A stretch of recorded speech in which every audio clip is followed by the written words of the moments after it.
Dhe kjo është elementi cili mua më ka bërë që të tërhiqem dhe shkoj drejt informacionit. Edhe Arben Ameta e ka besuar, edhe Erion Velia e ka besuar. Sa po kërkova që të tregojmë pak respekt kur flasim, sepse unë nuk të ndërpreva, unë nuk dua që të ndërprezes. Tani shpejt e shpejt. Kjo është e para, dhe e dyta ka të bëjë me faktin që kjo parti dha një mundësi për t'u hapur, pra e ka bërë në mënyrë permanente dhe është kjo mundësi tani që po ndodh, që ka të sjellë shumë element të ri nëpërmjet platformës, nëpërmjet shoqërisë civile. Dhe pjesa e skuadrës, po flasim për skuadrën e Tiranës, është një skuadër e cila ka profesionistë të gjithë profesioneve më të rëndësishme. Dhe sigurisht që kjo ndodh për shkak të gjithë përfshirjes që ka përdorur gjatë gjithë kësaj kohe. Tani, lista e PD-s çfarë them unë tani? Nuk e di çfarë them, po nuk shikoj asnjë element të ri. Okej, Iliriana është njëri nga elementet e ri.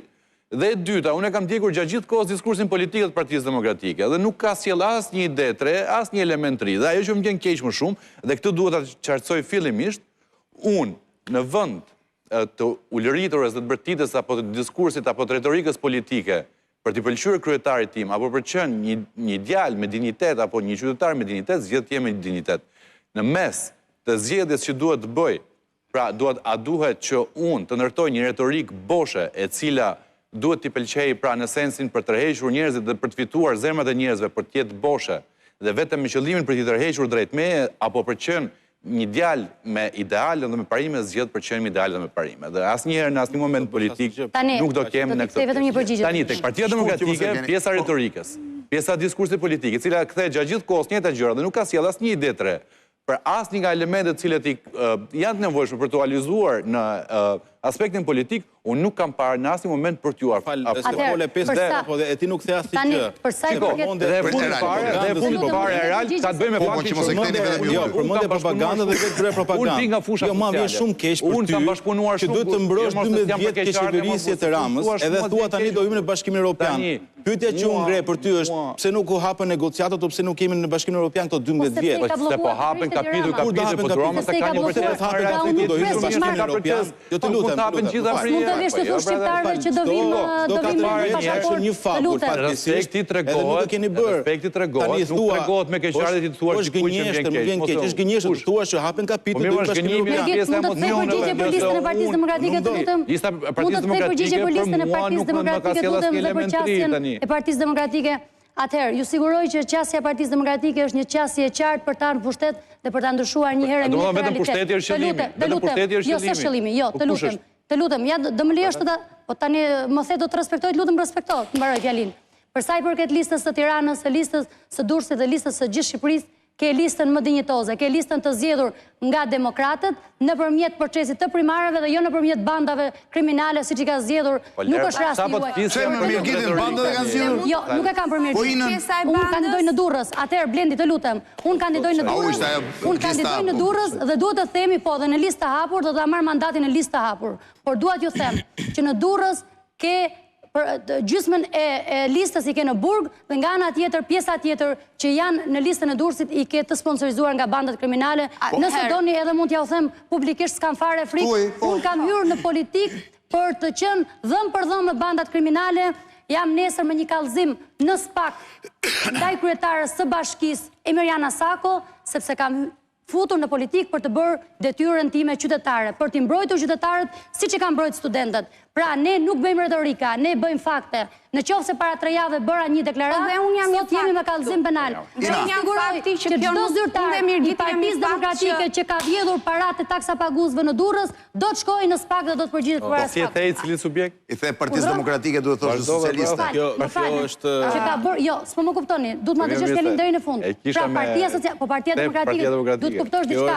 Bashkia, të lutem, Bashkinë nuk e ka prej vitesh Partia Demokratike, e ka uzurbuar Vangjush Dako dhe Emiriana Sako. Nuk e ka me edukatë të ndërpres. Se ke? Nuk e ka me edukatë të ndërpres. Iliriana tani, po Ina. Në 12 vite pushtet Partia Demokratike me fakte. Nuk ka bërë fjalë.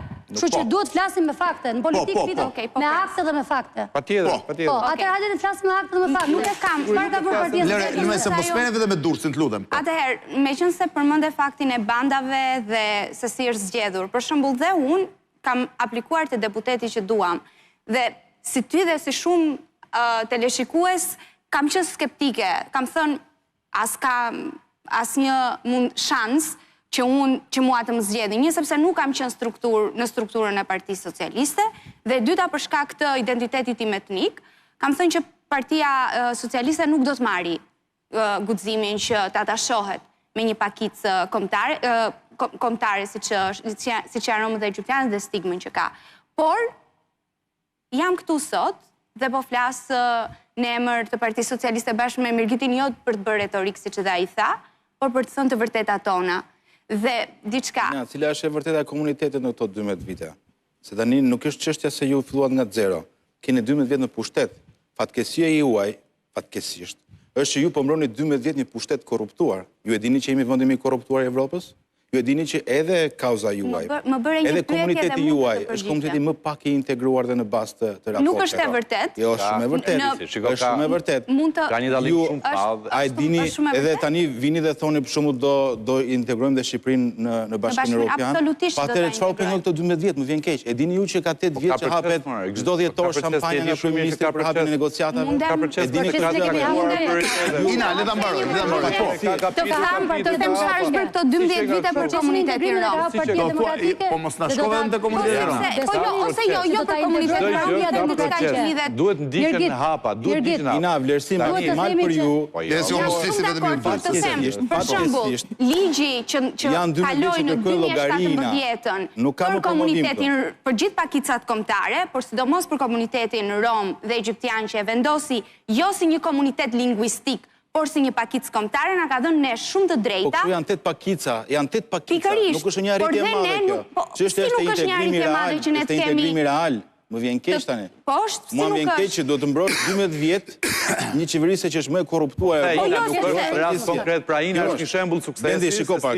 Domethënë se e thash në fillim të fjalës që politika bëhet ende Ina është shembull suksesi për integrimin e komunitetit. Vetëm një sekond, se me që folët për Ina thotë që unë u zgjodha pas një ndërhyrje vetëm nga platforma. S'kisha asnjë kontakt, asnjë gjë? Jo.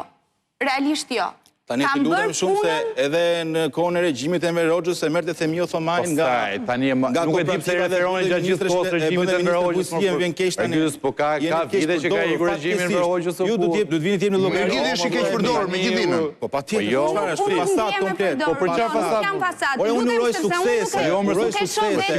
Vlerësim për integritetin tuaj. Po fatkesisht po i përdorin. Lutem, një minutë Mirgit. Mos flisni të gjithë se zgjohet.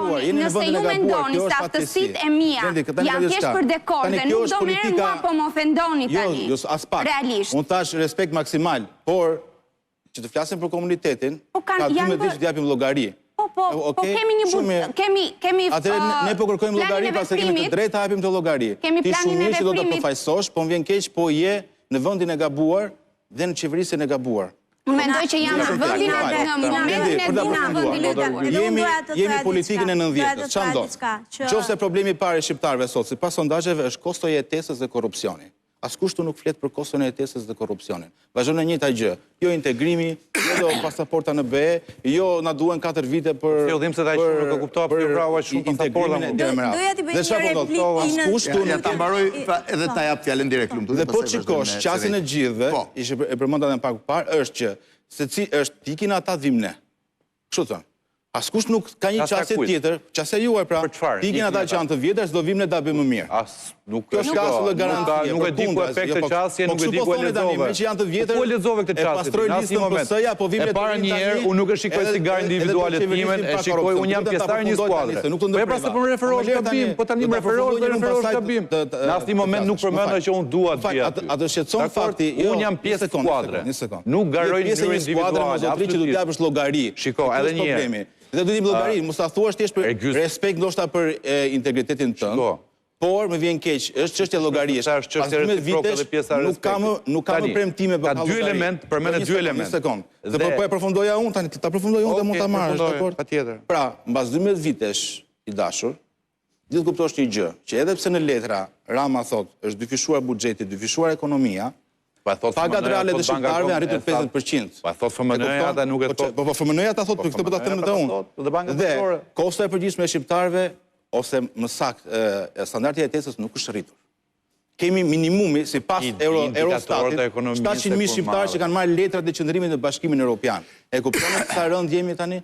Dhe në momentin që jemi në këtë pikë për të llogari, Na vini me një lloj fasade këtu, edhe kërkonit na jepi edhe një lloj lajmotivi të ri që na duhen vetëm retorikën që 1M2 është fasad, 1M2 është kështu, 1M2 është ashtu. Pra ne duhet të flasim për gjëra konkrete. E para, unë personalisht, meqense më kërkova dhe mua se pse Shqipëria është më korruptuar i Evropës. Unë vlerësoj, jo, nuk e di këtë. Nuk e di. Po nuk e di pra se s'është tani e lem retorikën. Është realitet ky fare, nuk është realitet fare. Unë besoj se kemi ardhur për të dhënë një shembull. Cili është shembull? Shembulli tjetër, shembulli është të flasësh të vërtetë. Unë vlerësoj se si reagon kur rastet ndodhin, se si reagon të planin e masave që ti merr. Kemi padur korrupsion, kemi një strukturë të posaçme për hetimin e krimeve. Pra do të thotë që ti me masat. Me spakut. Si? Ti kërkon ta reformosh spakut. Reforma në drejtësi, nga kush? Po jo më se s'jam kundër spakut. Unë kundër spakut. A protestove ti para spakut? Unë as nuk e mendoj të protestoj para spakut. Do ngabim ata të PS-së protestojnë. Edhe një herë. Pra, ne po flasim për masat që merren. Ne po flasim për masat që merren. Doll problemi, merret masa. Je kundër kryeministrit tu, nëse kuptoj.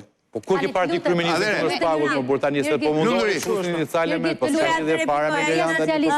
A mund të thuash për shqiptarët që na ndjekin çfarë programi ka, sepse kemi parë. Prit, le se po fillojmë programin, marrim nesër. Kemi parë Tallava, kemi parë, pra nuk është. Po ne po shohim Tallava çdo ditë tani, se mos na futet këto diskurse të çfarë nuk është. Ylëri, kishe pyetje për Rinën nga për Tallava politike, realisht. Dhe mos flisit gjithë se nuk dëgjoj. Flas për Tallava politike. Pyetja i uroj suksese i në si individ, por jo forcës politike. Nëse do flisje për forcën politike, çfarë ka bërë qeveria Rama për komunitetin tënd gjatë 12 viteve?